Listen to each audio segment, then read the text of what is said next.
Okay. We are starting off with New World Beginnings. Let me get this pulled up for you guys.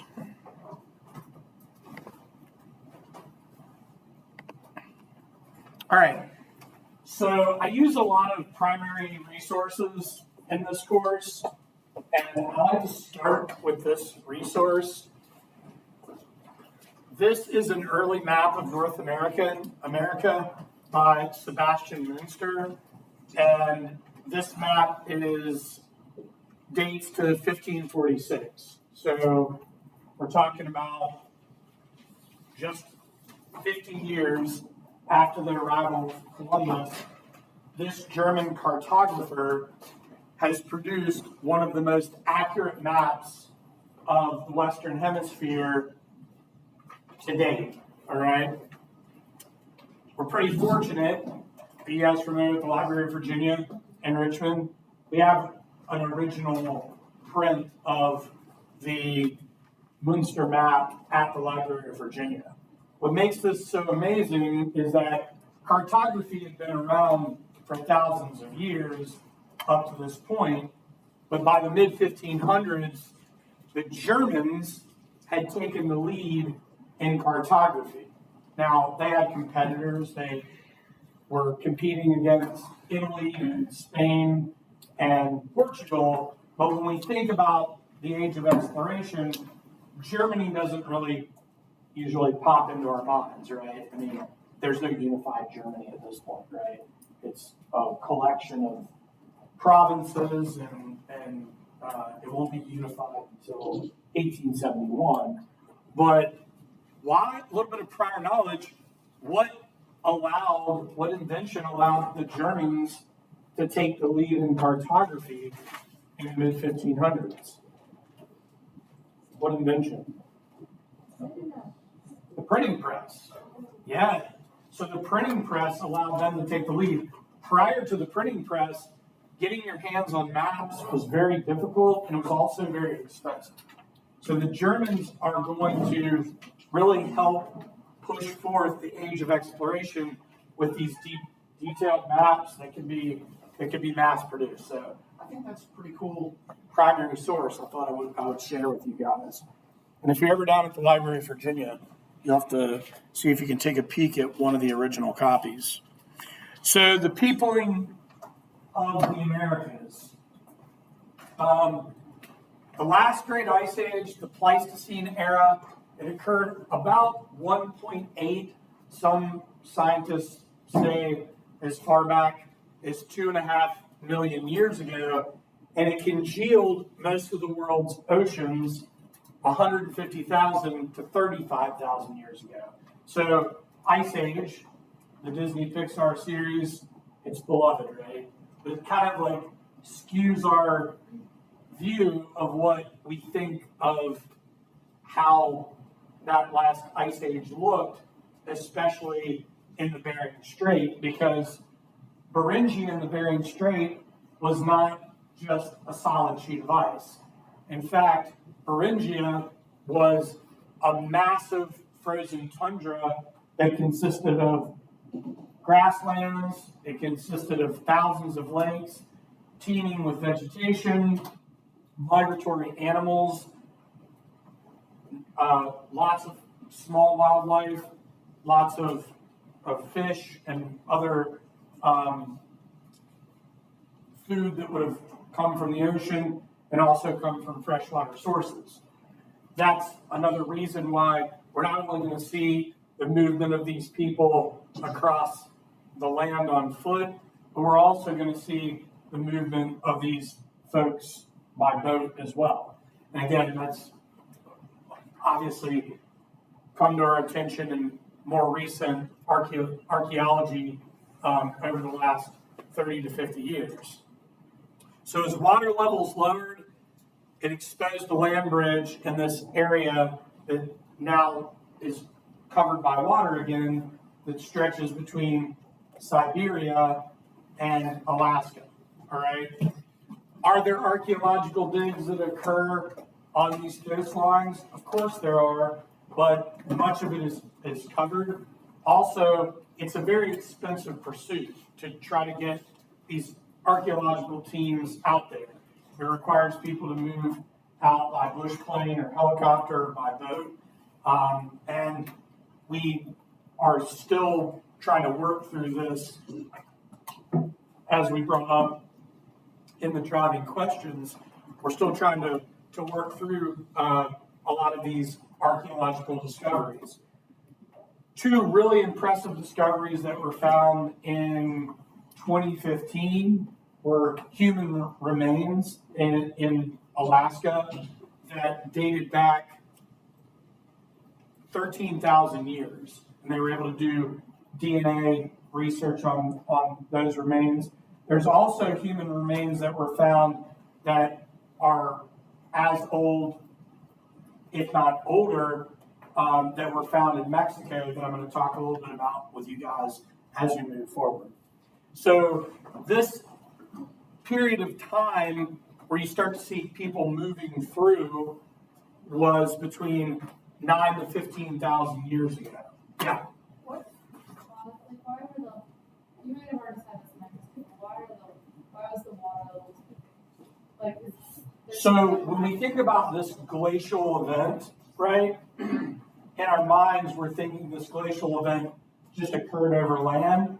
But what the glacial event did was it pulled the water from the land bridge to congeal it to expose the land. So there were actually like grassland, steppe, and even desert areas that were barren and cold, but this was the perfect area for bison and bear and mammoth to survive. Does that answer the question? Not really, but I'll be. Okay, keep it going. So when we're talking about the glaciers are melting, right? That's the ice age. That's the whole thing, that they're melting. Well, what's happening in this ice age is that all of this, like this temperature change of all of this freezing, and like there's going to be a melt that will occur later that is going to create a larger opening, which I'm going to talk about.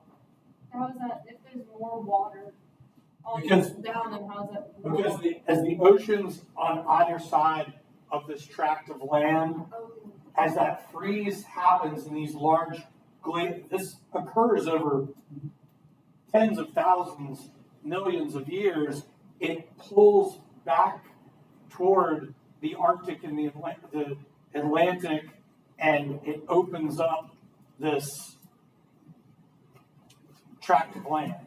Was there frozen glaciers on that land? Yes, in some parts. In fact, there's a whole situation where there are people just for thousands of years living in this region, and they're trapped by these glacial formations. They can't move forward. Their only way to move forward is either to go by boat or to traverse through these glacial valleys. Does that make sense? Yeah. Okay. So it's kind of like I one way that I would kind of refer to it is like more barren and cold version of what you would see in like Minnesota or Wisconsin, right? With all of the lakes and all of the freshwater streams. They were not only surrounded by salt water, but they had the availability of fresh water all in between. And again, they're moving just the reason that, like, what gets us off the couch if we're binge watching something? Food, right? That'll get us moving. Food and drink get us moving. That's what's happening here. I mean, it's not like these individuals would have seen themselves as settlers or colonizers. They're moving for survival, right? And they're moving into the vast unknown. So primarily, even those who were traveling by water, they're nomadic hunter-gatherers traveling by land and sea to follow migratory animals. Mammoth, bison, bears, the list goes on, and even herding animals, elk, reindeer. But they're also foraging because this area is also going to be an area that will be lush with vegetation as well. And obviously, this is going to be a lot of trial and error to determine what they can eat and survive off of. So nomadic tribes, groups of people that move together on foot, migrated from Africa and Eurasia into the Americas for nearly 250 centuries. And to my point earlier, there are some of these groups that they lived for generations in the Bering Strait without movement. In fact, with the study of DNA, there are 3 different genome strands that have been discovered that tie Native Americans to these different groups that cross through Beringia.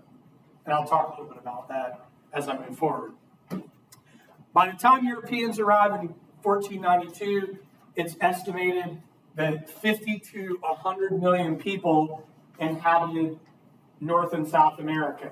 If we really had to stick the landing on a number, it's probably close to about 65 million. Now, this has been debated since the late 1960s and early 1970s, but everybody kind of comes to the agreement on about 65 million. Some scientists say it's far less than that, as few as 10 million, but it's really hard for us to gather a census because so many of these tribes were so spread out. But the other thing that we have to think about is in any archaeological dig site, like if we were to go down to New Mexico, or we were to go to ancient dig site in Virginia, or in Mexico, or in Brazil, or in Chile, you might be pulling artifacts and pulling different artifacts and different specimen from a dig site that may not at all connect with each other in any given period of time, because you might be looking at artifacts that existed for over 10,000 years. And I'm going to talk a little bit about that as we move forward. So, Native Americans split into countless tribes, developed more than 2,000 different languages. Most of the languages that were developed by natives were oral, but as we move into the era that the pre-Columbian era and the arrival of Europeans, there were written languages. We're going to talk about some of these written languages today. You'll also notice that there's a lot of regional languages that are shared. For example, the languages of tribes in the southwest of the continental U.S., tribes that existed in Central America and Mexico, tribes that existed in South America. They shared maybe not the exact same language, but they shared similar terminology or maybe even a similar dialect. We're going to use the Olmec, the Mayan, and the Aztec as a good example of that. They developed diverse religions, cultures, ways of life. What we refer to these as various Clovis sites. Now, a lot of historians and scientists get a little twisted up about this because some look at these sites as what would be considered pre-Clovis.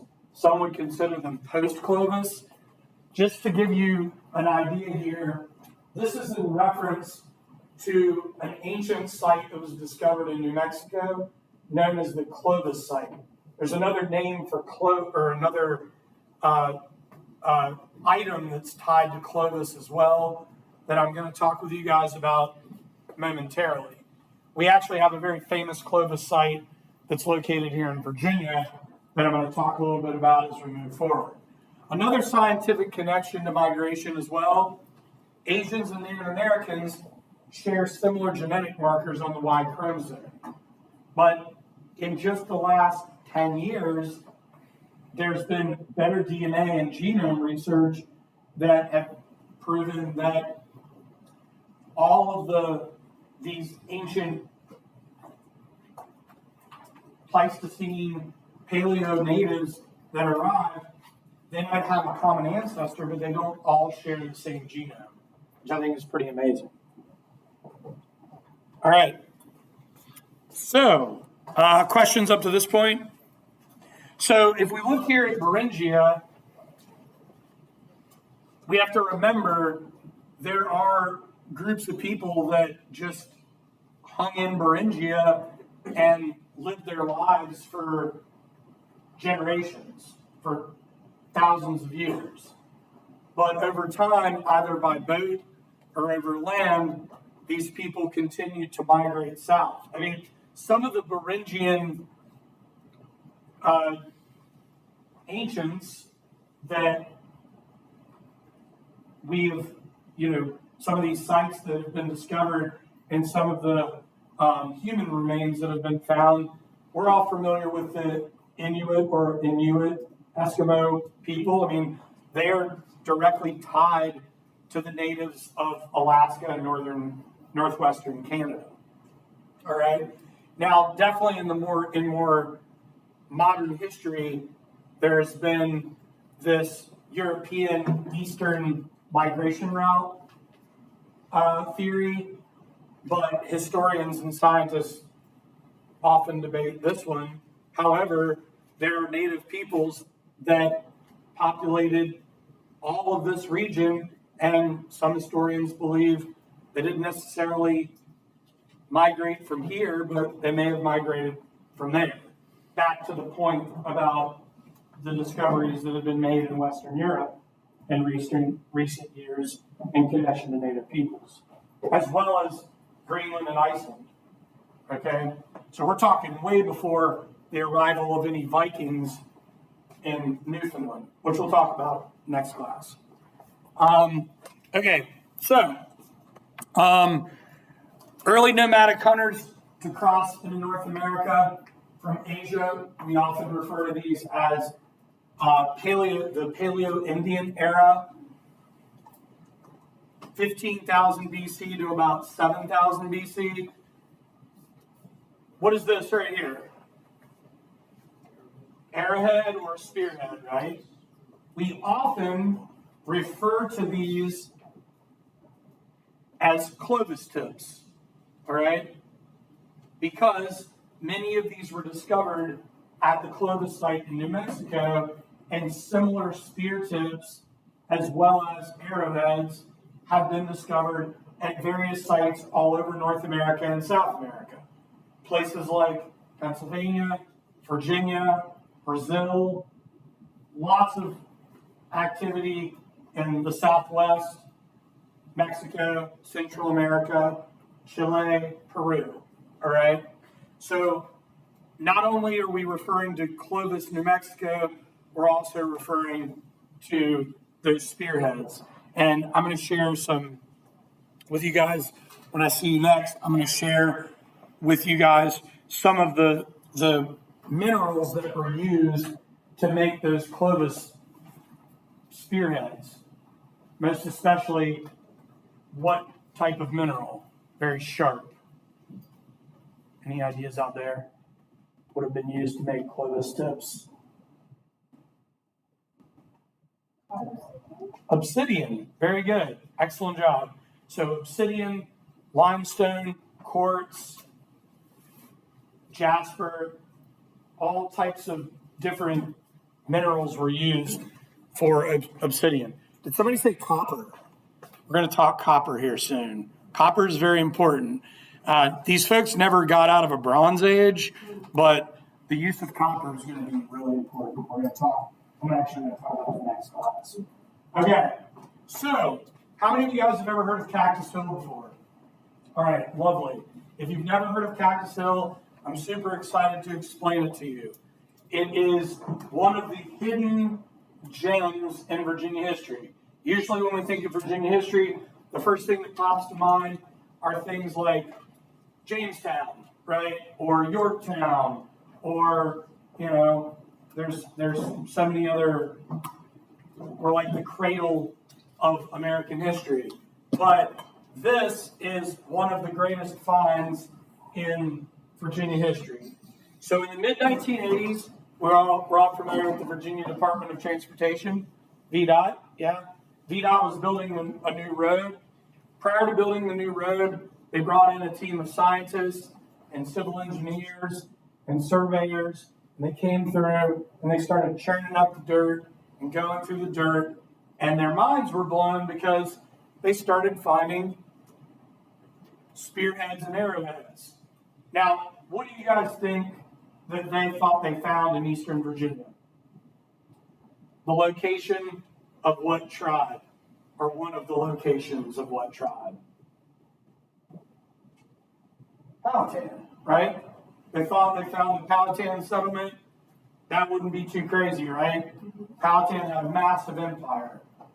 What they found was something that was far more amazing than just a Powhatan settlement, which would have been amazing to find in the 1980s.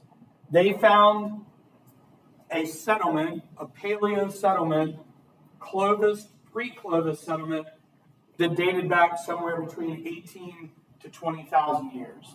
This is considered one of the oldest pre-Clovis sites found in America. If you're wondering why they named it Cactus Hill, have you guys ever gone down to like Eastern Shore or Virginia Beach and you're like walking around and there's like those little sharp prickly pear cacti that have like really long needles? Sometimes you step on them and it like ruins your day.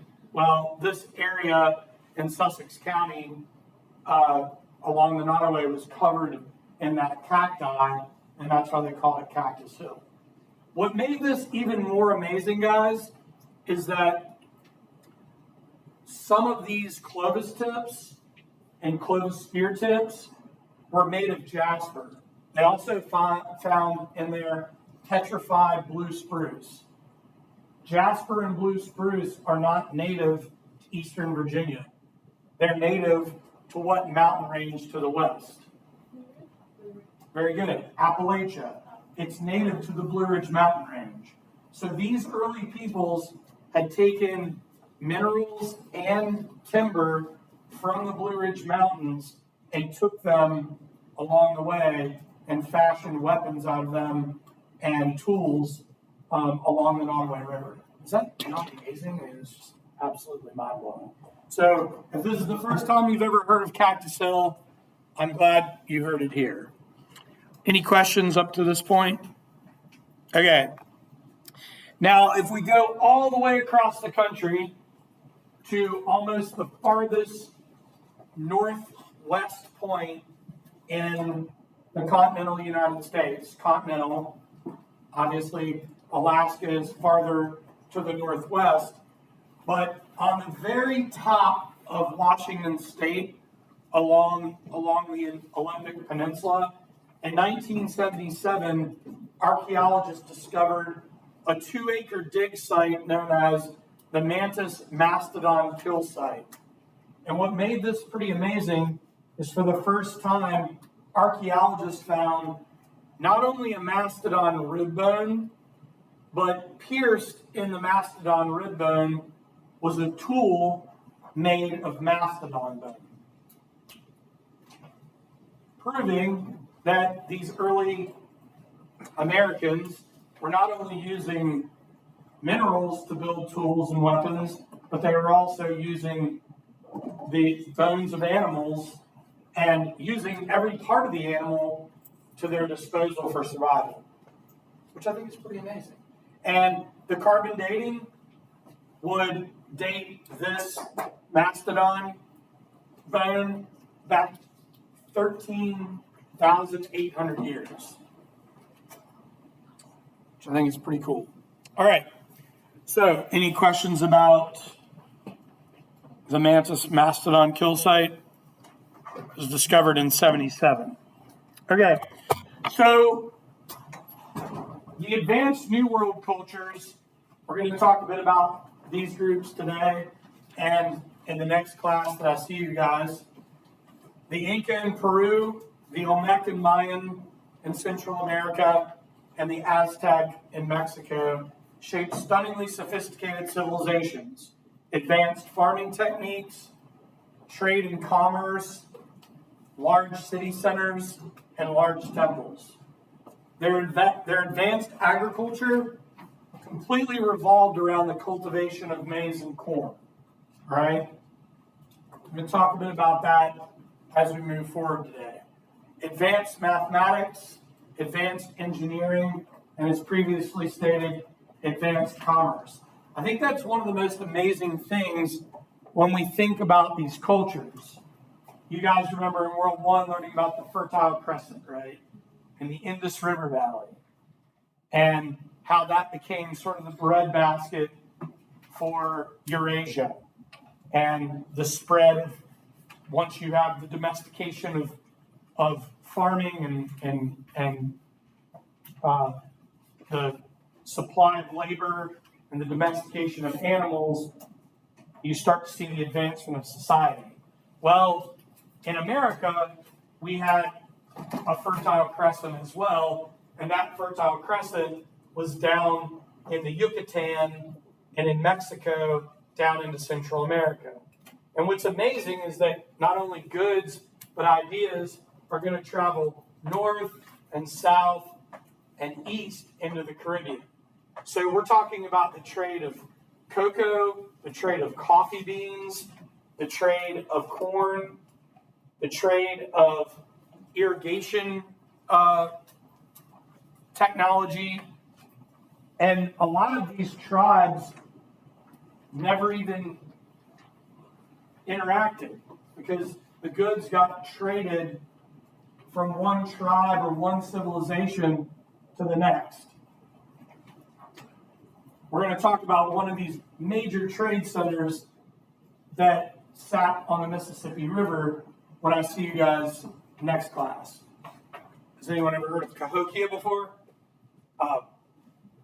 It's amazing. We'll talk more about that as we move forward. The cultivation of corn was essential to the advancement of Native American cultures. In fact, corn plays an important role in the creation story of many of these Native American tribes. We're actually going to talk a little bit about that today as well. These civilizations, though, lacked both wheel technology for travel and large drafting animals. They didn't have ox. They didn't have horses. They didn't have pigs. Those domesticated animals were introduced by Europeans. Did the natives have domesticated animals? Sure. The Inca had the llama and the alpaca. What other animals do you think they domesticated? Okay, we're going to talk chickens. Good. Dogs. Good. Well, eventually, once it arrives. Some cats, but not all. Ducks. All right. Guinea pigs, they were domesticated. All right. So, but it's interesting, right? If we look at the calendar of the Mayan and the Aztec, it's circular. Even the toys that these civilizations made their children had wheel technology, but they never used wheel technology for labor, luxury. Nor did they have a use for a plow. And this is back to the point that was made earlier about copper. They never get out of the Bronze Age. So they're not in a position to utilize the iron deposits that existed in the Americas to develop iron and steel for labor resources. All right. Am I moving too fast or is everybody good? All right, nice. Okay, so the early cultivation of maize and corn, this is a Mayan calendar. I actually have an Aztec calendar that I'm going to share with you guys to check out the next time that I see you. Maize corn, man's first and possibly greatest feat of genetic engineering. Seeds must be planted by hand, which I think is a remarkable situation here because we know that corn is going to originate in the Yucatan and then it will spread to other civilizations. So not only were the seeds and the crop passed along, but the education to grow the crop was also passed from one civilization to the next, or one empire to the next, or one tribe to the next. Obviously, corn didn't just appear out of thin air. Debates continue over the wild ancestor of the crop. Many scientists believe that teosinte is the wild ancestor. The Olmec and Mayan are credited as the first civilizations in the Americas to not only widely develop the crop, but to widely spread and trade the crop beyond the Yucatan and beyond Central America. And we know that corn was important in these civilizations because in the Mayan Popol Vuh, which is their cultural narrative, they credit the hero twins, two of the creator gods, Hun and Hunahpu, as the gods of maize. Hun and Hunahpu also represent this and this in the Mayan culture. The sun and the moon. All right? We're going to talk more about Hun and Hunahpu as we move forward because they are also part of a very important game that the Olmec and the Mayan played, and that is the game of Pocatoc, the Mayan ball game. So we'll chat a bit about that as we move forward. And I've got a really cool clip that I'm going to share related to the game of Pocatoc with you guys next class. Any questions up to this point? Is everybody good? Cool. So advanced New World cultures, Mexico, Central America, and South America. The Olmec civilization was an original to Mexico, Veracruz and Tabasco on my bucket list. I really want to get down to some of these sites. I've only been to a couple of sites in the Yucatan. One day I'm going to get to check out a lot more of these ancient sites. The Olmec were credited for bloodletting sacrifice to the gods, corn cultivation, rubber extraction, the Pocatoc ball game. The game of Pocatoc couldn't be played without the rubber ball. And it's not like a rubber basketball or a kickball. It was a very dense, hard ball. Is anybody familiar with what game I'm talking about? The game of Pocatoc? Cool. I'm excited to show you guys what that game looked like. Their artwork is considered among ancient America's most striking. Has anyone ever seen the colossal Olmec heads before? Oh my goodness. Where are my art lovers at? Okay. I'm going to be covering a lot of art in this course this semester, and the Olmec heads are just mind-blowing. No pun intended. All right. The Olmec, just like most civilizations go into decline, especially the ancients. For these, this is sort of the equation. Drought, famine, and then what ultimately happens when people are starving? Well, they die, but disease, but also if everyone's starving and there's not enough to eat, a lot of times they'll do what? They'll go to war, right? They're going to rise up, okay? So usually you go drought, famine, civil war. You also have other tribes that you may be at war with. I'm glad we brought up disease because disease is going to be the main variable that will take out these tribes upon the arrival of the Europeans. All right? So after the decline of the Olmec comes the rise of the Mayan. They continue to cultivate corn, development of a sophisticated alphabet. This is known as the Landa alphabet. A little bit about the Landa alphabet. It gets that name due to a Spaniard by the name of Diego de Landa, who developed a codex to be able to read the Mayan script. It was almost lost, but it was then discovered in the late 1940s. Almost lost to history. This is comparable to what was discovered that helped us break the codex of Egyptian hieroglyphics. The Rosetta Stone. Very good. Okay? It's similar to the Rosetta Stone, the Lambda Codex. They played the game of Pocatoc, as did their ancestors. They sacrificed humans to the gods, built temples based on advanced astronomical observations. Has anyone in this room ever been to like Cancun or Playa del Carmen or Cozumel, anywhere like that? Okay. Did you go to Tulum by chance? Okay. If you guys ever go down there and you get the chance, try to carve out part of a day to visit Tulum. It's an ancient Mayan site for commerce, and also it has a lot of religious meaning as well. Not far from Tulum, the oldest human specimen found in the Americas was discovered, and it dates back more than 13,000 years. Tulum is well worth your time.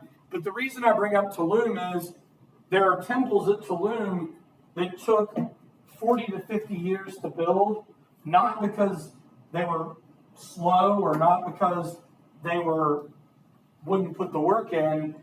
Every temple had to be built exactly and precisely to the astronomical observation of the engineer and the surveyor, which is, I think is pretty stunning.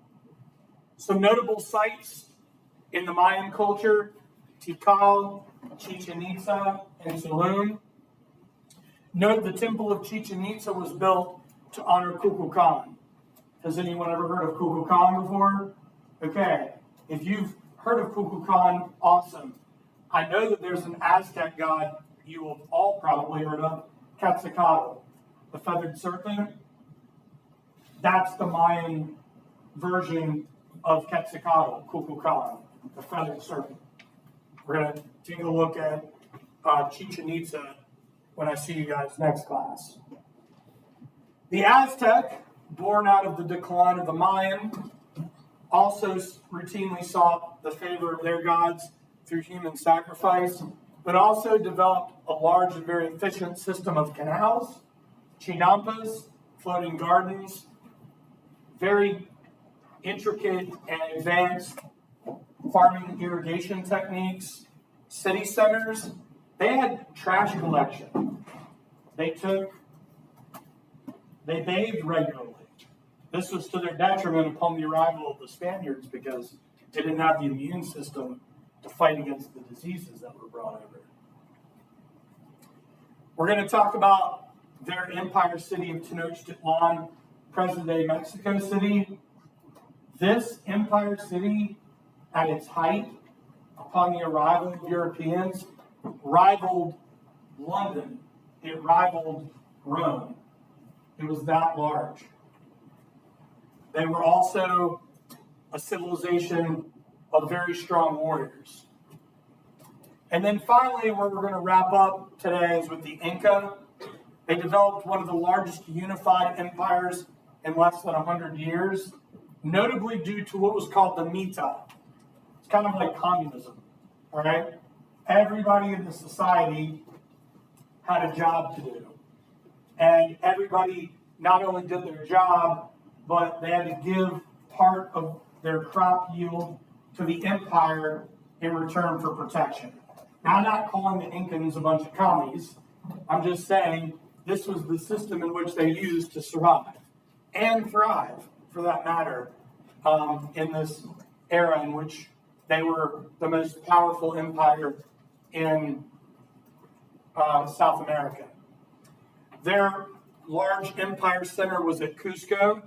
And I'm sorry, guys, I know in our heart of hearts, we want it to be Machu Picchu, but it was not. Though I would like to visit Machu Picchu at some point in my life. They had one of the earliest road systems in the Americas, a road system that rivaled the road system of the Roman Empire.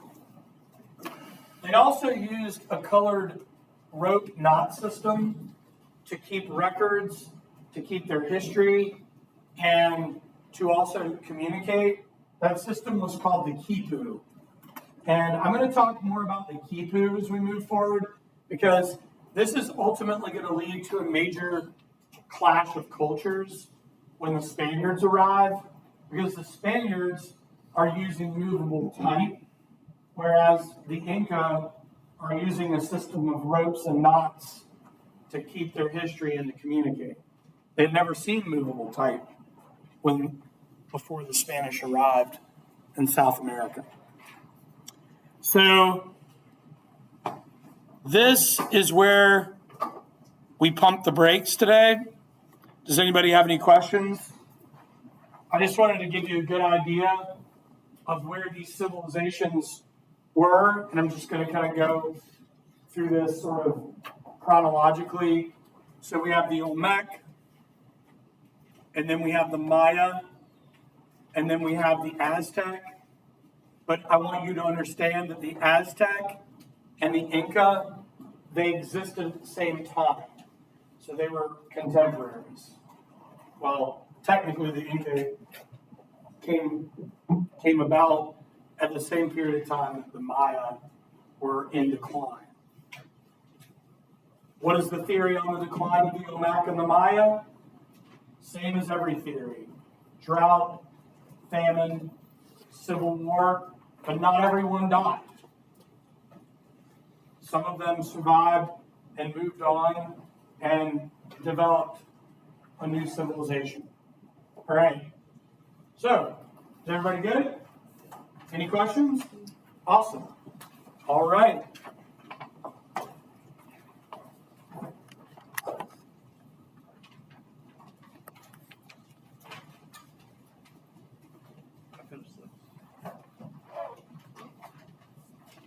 You can hang on to that for now. Yeah.